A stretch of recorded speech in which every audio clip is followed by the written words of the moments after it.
So he went for a Black Flash instead of using his technique. I feel like there's a picture of it's Takada and Yuji.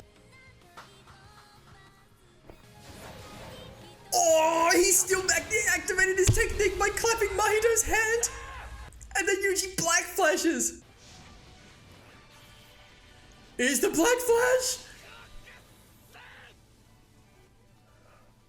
Alright, here we are. 2 episodes to go of Jujutsu Kaisen Season 2. I have questions that need answered. I have theories that I have developed that I'm all going to go over very briefly before we get into this episode. So I did mention a few videos ago about the lack of videos being because my housemate was very sick. It was COVID. I then got it. And once again, that's where I've been for the last week or so. You know, I've been not well, but I've conquered COVID. Probably about a 2 out of 10 experience. Would not recommend. But I'm back and I think I'm in for a real treat in these last 2 episodes here. So first of all, questions, right? We'll start with the people who I need to know are still alive or not. Obviously, Nobara, I think she probably is going to be alive at this point. If they don't give us confirmation, it's going to be an issue. Then Maki as well, I really need to know. We haven't even revisited her at all, but I think at this point, she's probably still alive as well. They just haven't gone back to it. Like, I'll be shocked if they just randomly pan to a scene or something of Maki being dead. I would be very devastated. And then Mei and Wee Wee, what's happened to them? You know, Geto's just appeared here in front of Mahito and Yuji, and the last we saw of Geto was he was about to fight Mei, so I need to know what happened with that. What is Geto's plan to save Mahito? Does he want to maybe absorb him as his own curse or something, or does he just want to fight Yuji? I'm very interested about that. And then Gojo as well. Are we going to get any update on Gojo in the prison realm? I believe Geto has the prison realm with him right now. Are the Kyoto students maybe going to come in and get involved? Maybe Megumi gets back into the action. Maybe Ino, maybe they've been healed by Shoko or something. Panda's still out there. Toge, who even knows? And I'm still holding on to hopes that maybe we see Yuta at some point. It's probably getting to the point where that's just not going to happen. And now I'm thinking, what are they even doing with this character? He's my favorite character. He's my boy. I just really want to see him, you know, do something in this series. And this theory that I have developed, and I might be late on this, other people might have been talking about this already, and I did briefly talk about this in the discussion last episode as well,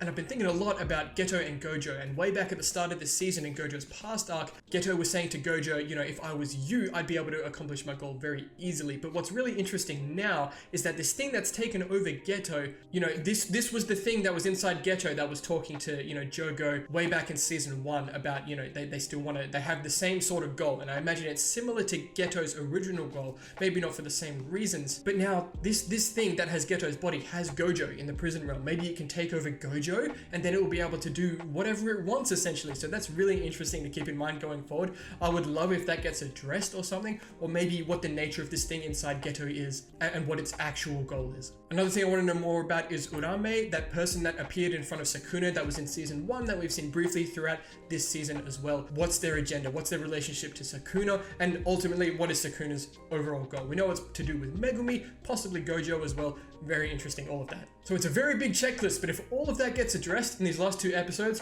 I'm a very happy chap going into however long the wait is going to be for season 3. But with all that being said, here we are in this situation.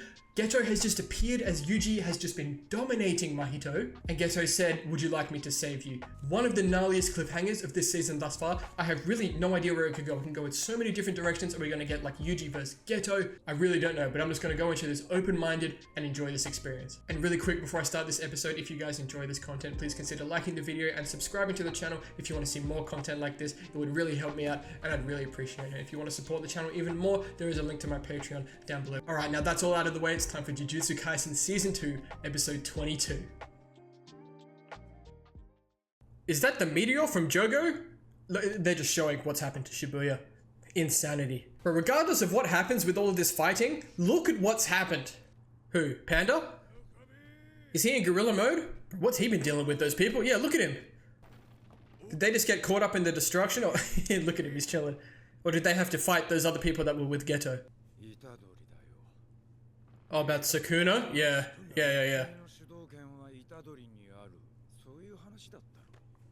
Right, is that what the report's gonna be?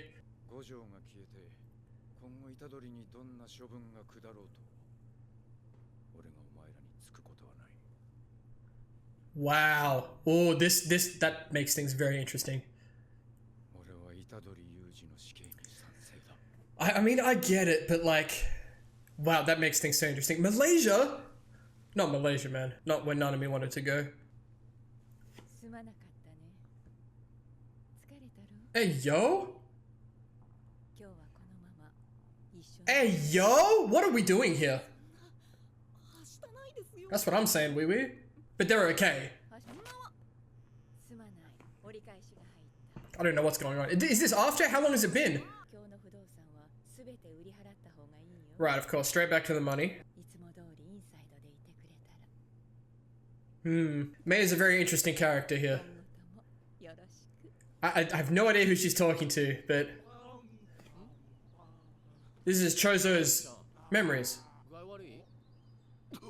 Chozo! Oh my god, I forgot about Chozo. That's another thing.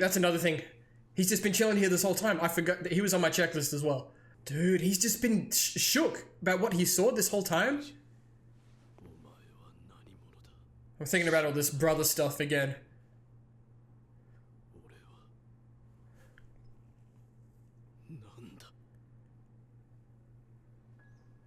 Oh, it's time. Dude, this piano.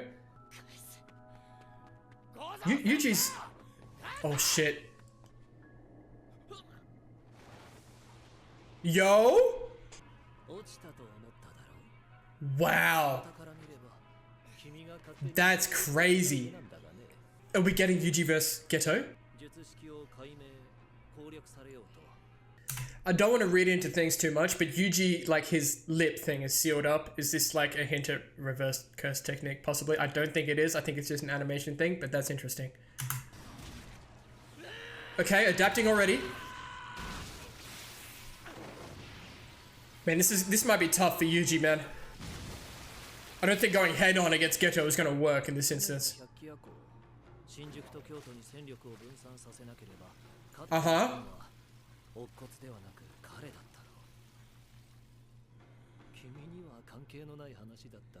No, Yuji wasn't there.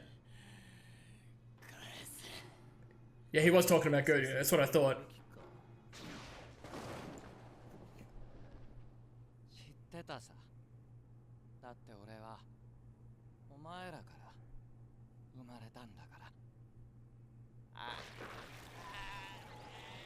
Is he taking him in? Yeah, this is what I thought was gonna happen.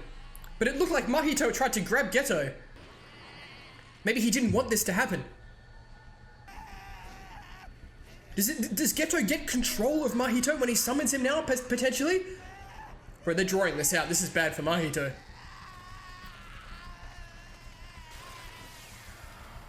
Bro, who would have thought this would be how this happens to Mahito?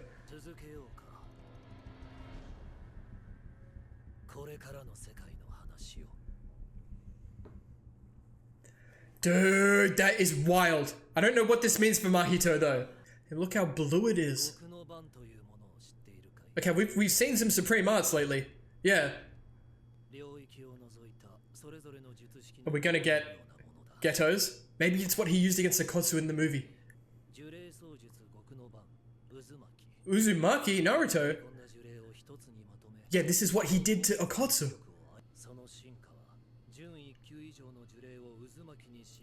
Like Mahito?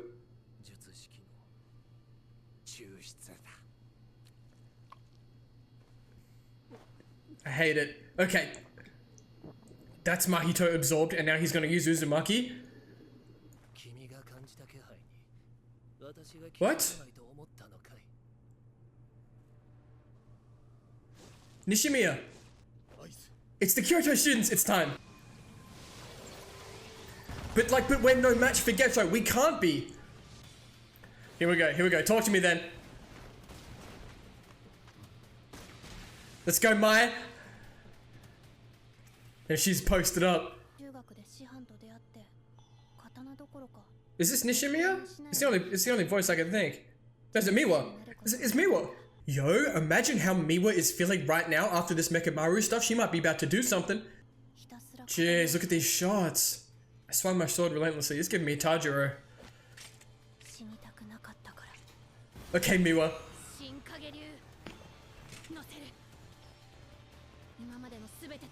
Bro, she's doing it. Oh no, death flag. It's pretty sick though.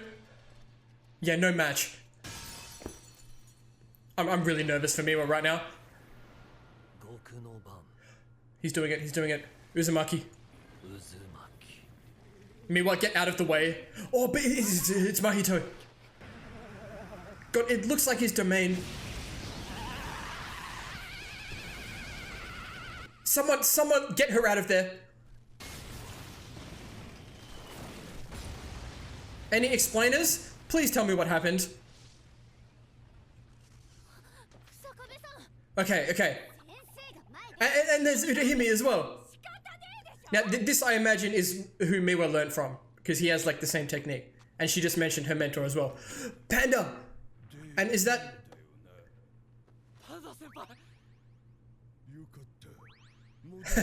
in gorilla mode. And that's Kamo, okay. Bro, I'm getting kind of hyped.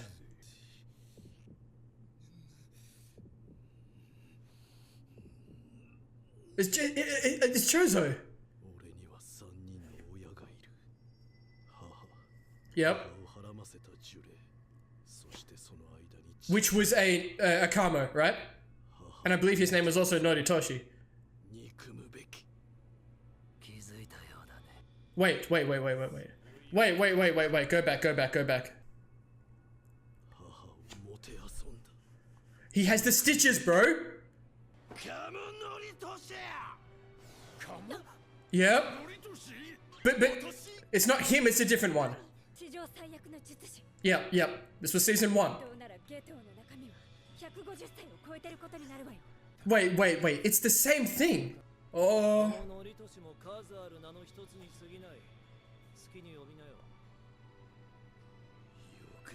So it wasn't Kamo, it was this thing that was in Ghetto right now. What? Is he making this up from his memories?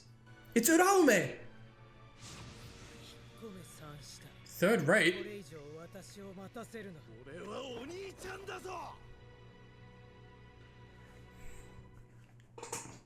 Okay, quick pause. Okay, we knew this about the death paintings, right? They were the origins of that Kamo Noritoshi from, I think they just said 150 years ago or whatnot. But that whole, the cursed spirit impregnation shenanigans. But that Kamo Noritoshi had the stitches, right? And what they're saying here is the thing that's in Ghetto right now was in that Kamo Noritoshi at that time. It wasn't actually him. At least that's my interpretation of this. And that's how the death paintings are born. But why is he saying Yuji is his brother? That doesn't make any sense. Okay, answers will reveal themselves, but that is crazy stuff. Why do we keep cutting away, man? Okay, no, this was season 1. Can he feel stuff about Yuji?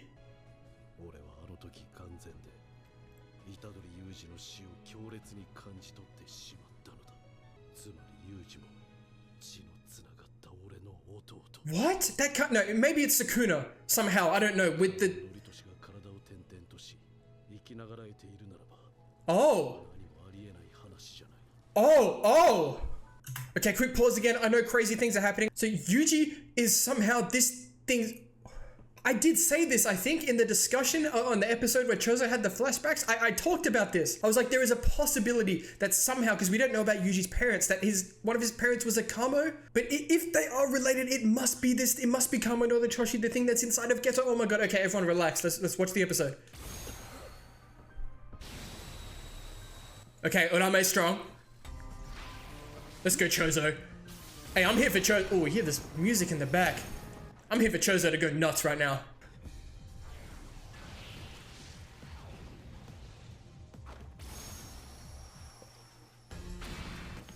Okay, we're doing stuff here. Can someone help this man Chozo? We're all trying to fight Ghetto. Can we all not fight together, please? Come on. Oh, Jesus. Someone help Chozo. That's clean. That is so sick. Oh, it's a reflector. Oh my god, he's got every curse on him possible. Now we know they both can fight hand to hand. Oh, don't do it. Oh, that's sick.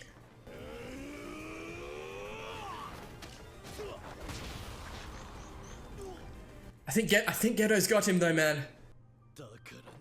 Yeah, let's go, Chozo. Hey, Chozo's doing it for me right now.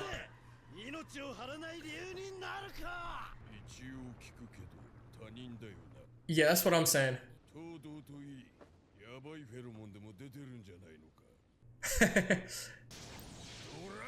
Let's go, Panda. Uh-oh.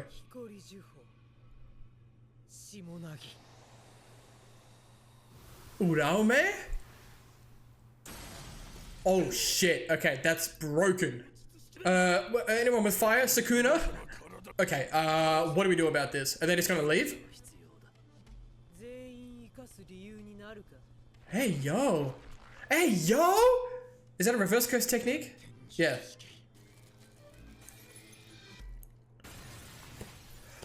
Let's go!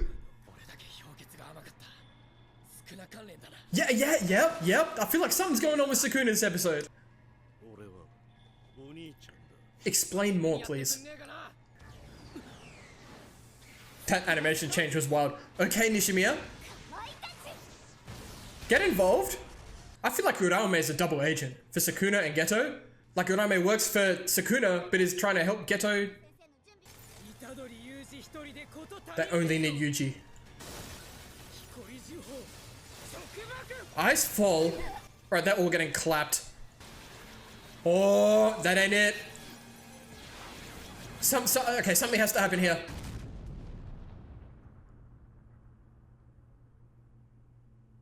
Don't you freaking dare. Okay, what is it? Oh! Toto's mentor. Yo, and she's the one that pushed Geto down this. Ah! Yuki. Now I'm down for that cliffhanger. I did not expect that at all. That's a crazy callback to the start of this season, man. Okay, no post credits. Oh boy. Okay, we got more stuff to talk about. You know what it is. Man, what a lore dump. That whole Chozo situation, that's given me so much to talk about. And I did talk a lot about it during the episode, but I'll try to go a little bit more in depth for the discussion here. Alright, but first of all, that initial scene with Panda and Kusakabe is very interesting. Because you have to remember that it's pretty nuts that Yuji is actually allowed to be alive right now with Sukuna in him. And I've been really concerned about Sukuna coming out and doing something crazy like he's done in Shibuya happening and the effect that could have on Yuji's like well-being and being able to exist in the world. And Kusakabe has pretty much brought that straight to the front of everyone's minds, right? He's like, this is not what I was told about Yuji. I was told that Yuji was in control of the body, but that was Sukuna. Yuji didn't have control of Sukuna being able to come out. Granted, Jogo fed him 10 fingers, you know, at the end of the day, this has still happened because Yuji's been allowed to live. So I can understand Kusakabe's point of view, but he's pretty much said, look, and Panda was like defending him, right? Saying, no, that was Sukuna. But Kusakabe is saying, look, I'm not going to be on your side about Yuji. I'm in favor of him being executed now. And it really makes you think how many more people are going to be in favor of that. And if Jogo is not around to protect Yuji, he could be in a little bit of trouble. But we know he's got people on his side, right? At least all the Tokyo students, Todo for sure, maybe some of the other Kyoto students as well. And it looks like Chozo as well, which is really cool. But we'll have to see. That's a really interesting thing to put at the start of this episode and get us really thinking about what's going to happen with all of that. Right, and this whole Mei scene with Wee Wee, they're in Malaysia, in Kuala Lumpur, in some hotel, it seems like. Look, there are implications you could take away from this scene. I'm not going to talk about that at all. I'm just going to try and talk about like what happened between Mei and Geto. Who was she talking to on the phone? There's so many different parts you could take from what's happened with Mei here. Obviously, she's looking after her money and all that. She's like, look, all the stocks and all that are going to go down in Japan after this whole Shibuya incident. So whoever she's talking to, she's like, sell your stocks and everything. I've exchanged my yen. You know, she's just worried about her money. We know how it is with Mei. And they said they got out with Wee Wee's technique. Now, I don't really know if the explanation we got about what Wee Wee can do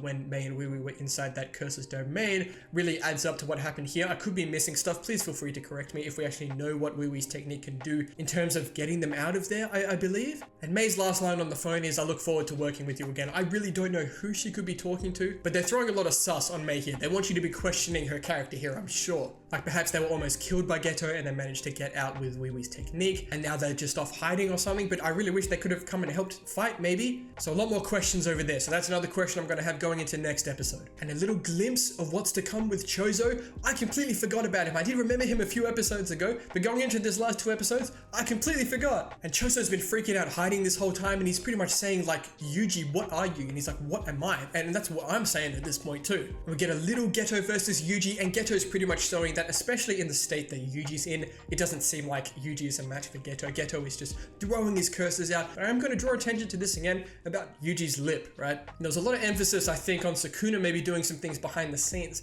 and I think that might have something to do with Urame being there as well, or maybe Geto and Gojo, but I'll talk more about that when we get to that. But Yuji's lip is definitely looking a lot better than it was last episode, and that's not something that just closes up on its own in that period of time. So maybe, just maybe, look, we know Sukuna doesn't give a shit about Yuji really, it's just a vessel, but maybe Sukuna's like, you know, patching that up a little bit. I really don't know why he would do that, to keep Yuji in the fight or something, or maybe subconsciously Yuji's like unlocking a reverse curse technique, he doesn't even know that he's doing it. So those are two really interesting things to think about, and I think later on in the episode it looks even better than it is now. So we'll keep an eye on that in the last episode possibly. And then just like I thought, and the more I talked about it, the more I thought maybe this is crazy and not going to happen, but Geto absorbs Mahito, and they really drew it out, and honestly I'm a little bit pissed by it, because if Mahito is gone, Geto using Mahito in his Uzumaki, I'm pissed. I needed it to be Yuji, but this could go back to what I was talking about last episode, about maybe for Yuji's character it's more important that he's not the one that kills Mahito, because Mahito kills and Yuji saves. Like it's really interesting to go really deep into all of that. Maybe there's some symbolism in the fact that Yuji absolutely pummeled Mahito. He won that fight with a lot of help from Todo, don't get me wrong, but I think there's some symbolism to take away from the fact that Yuji won the fight, he beat the curse, but he didn't kill Mahito. Even though it's not like killing a human, it's exercising a curse. It's just really interesting to think about. And I find it really interesting that Mahito like jumped at Geto, and then Geto pushed him away before absorbing him. And to me, that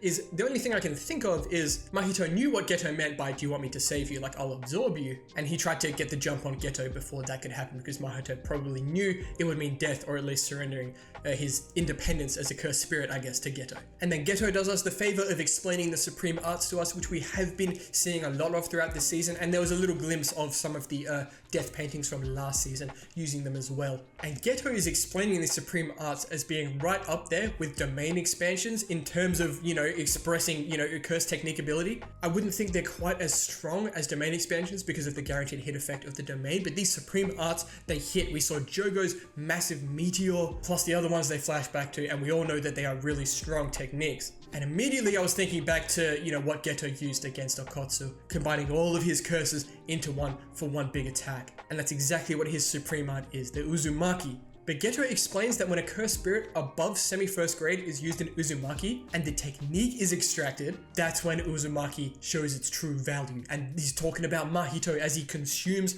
the curse now in that ball form of Mahito, which he eventually uses on Miwa pretty much, I believe, and I'll get to that when we get to the actual scene. But here are the Kyoto students, right? Nishimiya is above, Kamo's raining arrows down, Mai's in the back with a sniper rifle.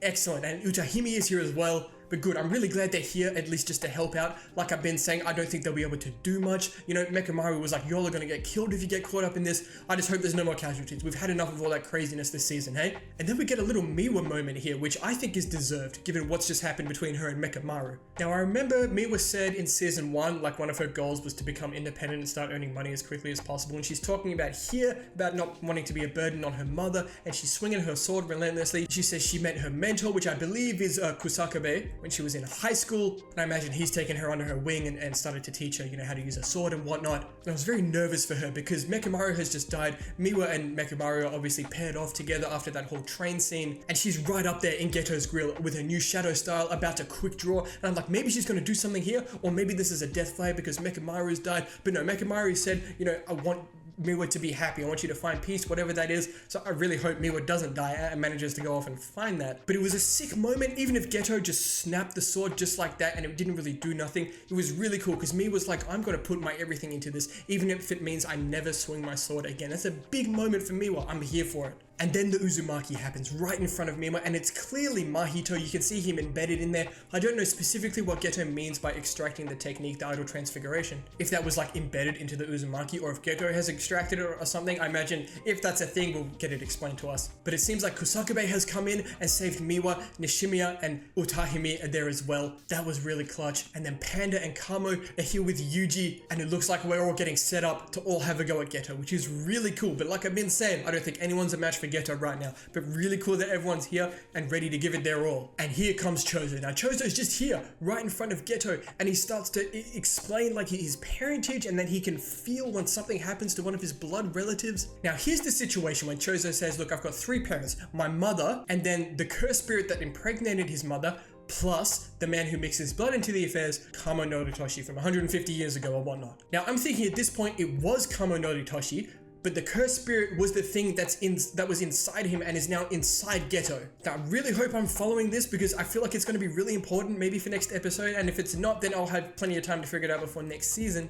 But whatever this thing is that's inside Geto's body right now was inside Kamo Noritoshi. Did it originate from him? Was he the one who created this thing? Was it the cursed spirit? Did it come from whatever and it just happened to be in Kamo? Was this explained in season 1? Maybe a little bit to do with Kamo Noritoshi 150 years ago. I might have to go back and have a look at that. But then this whole relationship to Yuji thing, and Chozo's freaking out like, how dare you make me fight my younger brother Yuji? But then all of a sudden Urame's here, and we know Urame has a thing with Sukuna. It definitely seems like Urame is loyal to Sukuna and not so much Geto and this whole situation. Like I said, I think Urame could be a double agent, really working for Sukuna and like pretending to work for Geto to maybe like accelerate the revival of Sukuna perhaps. And then Chozo's explaining that he felt Yuji's death in that moment at the end of their fight, meaning that they're related because Chozo could feel when Yuji and Nobara destroyed the other 2 death paintings at the end of season 1. Like, we know nothing about Yuji's parents, only his grandfather, right? So there is the smallest